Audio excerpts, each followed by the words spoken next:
Starting off with this discussion, personally reading The Unborn and the Undead made me realize how easy reproductive rights can be limited through silence and fear.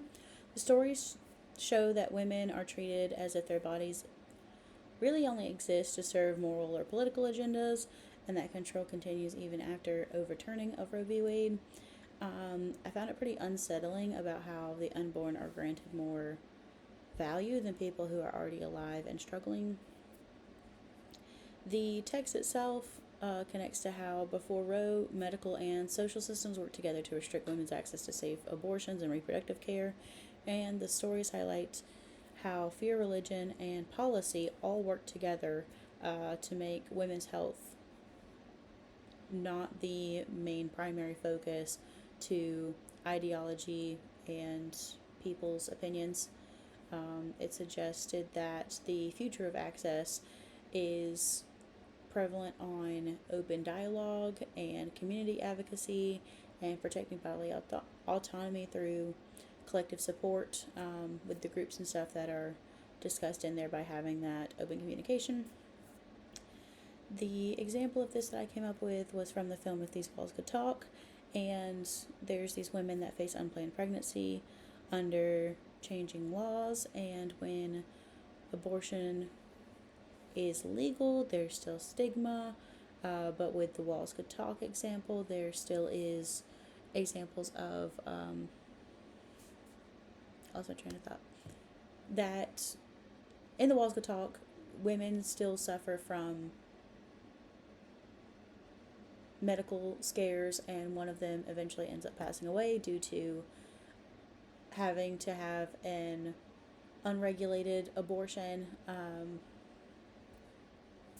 And then we also see with the unborn and the undead, the film shows that the policy alone isn't enough, and that people are going to even have unsafe abortions if it's not regulated to have this safe procedure done, and that freedom comes when society respects women's experiences and choices, which we see in the discussion that is talked about with that text and also with Aspen Baker. Moving on to the next prompt. In my own experience, discussions about abortion seem to be debates instead of conversations. I have this own experience with my own family and their differing views depending on who I talk to in my family. Aspen Baker's pro-voice approach changed how I see that. She rather, instead of going with the dichotomy of pro-choice versus pro-life, which is what we tend to hear, she uses the term pro-voice, which encourages people to share personal stories about their experiences and stuff without judgment, whether it's sharing their emotional journeys of regret, grief, if it's relief and joy. There's an open place for them to discuss these things, and therefore would create empathy, where usually it's more of a discussion of political matter.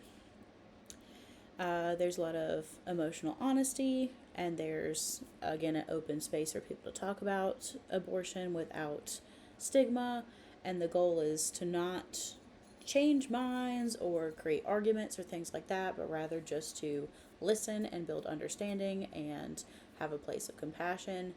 And I think that's a pretty beautiful thing.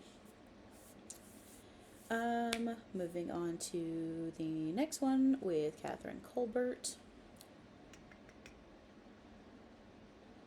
When I heard about, or I read about Catherine Colbert's prediction at the end of Roe, I didn't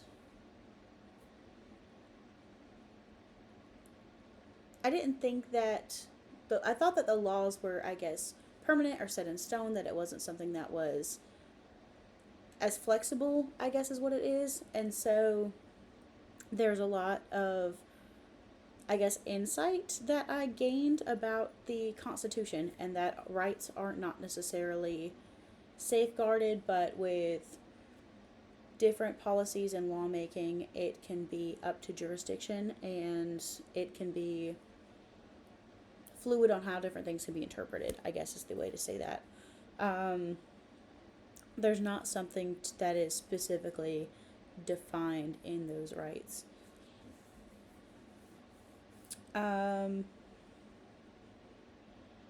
There's also a big significance on Colbert discussing that democracy and progression and people voicing their opinions on different matters is crucial to activism and change and things like that. In the TED Talk, it's explained that Roe v. Wade would be dismantled by Supreme Court, and that was proven right. And the solution was to stop relying solely on courts and fight for reproductive freedom through legislation and grassroots action. She also discusses and expands upon abortion by including different forms of reproductive justice, such as childcare, healthcare, paid family leave, and things like that, which are all also part of the controls and expectations. There is the example of, I don't know why I keep losing my place here. There was the example of Amber Thurman, who was a pregnant woman in Georgia, and due to a medical emergency, she passed away, and she was considered medically brain dead. However, with the Georgia laws, they kept her dead brain and body on medical life support for 3 months, in order to keep the fetus inside of her alive, even though she was no longer alive. And the family had wishes to end her medical life support and things like that, being she was no longer having any life. And due to Georgia laws, because the fetus was past, I think, 6 weeks at the time when she went into the hospital, then therefore, due to the Georgia laws, they could not do that, as that would be ending a pregnancy of an unborn child. So that was the example that I have gave. Then moving on to prompt 4 in regards to the podcast. Also listening to Unfit was pretty interesting. It, once again, with the legal system, still views certain people as unworthy of reproduction. They open up about Britney Spears and conservatorship and things like that, which I thought was interesting, but then also talking about the Supreme Court case that legalized forced sterilization, and that has never been overturned, was really interesting, and still exposes how the state can still control people's bodies, and then it's deemed as protection or for the betterment of the people, and using terminology like that. It discusses that it was part of a eugenics movement, where it was discussed that it was based off of Darwin's beliefs and survival of the fittest and things like that. But then, however, that eliminates those that are disabled, poor, or minorities. And still, some U.S. states still allow sterilization, again, for that best interest of the people kind of thing. And an example with the Britney Spears thing, she discussed that she was prevented from removing her IUD, which was a form of birth control. And then my example that I talked about was how heavily regulated it is for people to donate eggs, sperm, and things like that. There's pretty extensive medical records, mental health, family history, list of medications, weight, and income are all regulated as far as what is acceptable. So I thought that was pretty interesting. And then the forced sterilizations obviously are a example of this too. And then with prompt 5, both abortion and sterilization all encompass the idea of bodily autonomy with who gets to control reproduction. Historically, some people are forced to give birth while others are prevented from doing so, and there's just both extremes that show how state and policies use morality and power to decide who is fit to reproduce.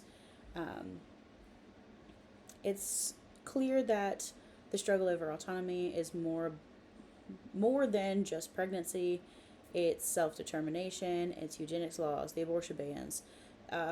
This control is disguised as protection for people, um, even though we already see that society limits autonomy through seatbelts, vaccines. We saw it during COVID with the masking laws and people saying they didn't want to wear masks, and that being a violation of bodily autonomy then.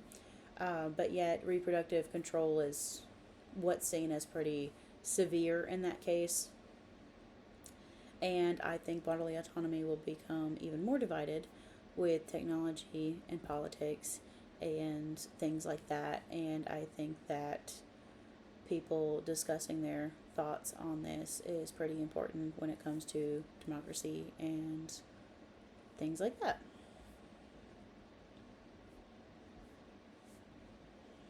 My example was The Handmaid's Tale, where bodily autonomy is non existent and women are solely just used for reproduction, and it relates to pregnancy being seen as a duty of a woman. Um, and so it makes the readers or watchers think about, person's identity, freedom of choice, and who is responsible for dictating about procreating life, who is not, and why they make those decisions on behalf of others. Thank you.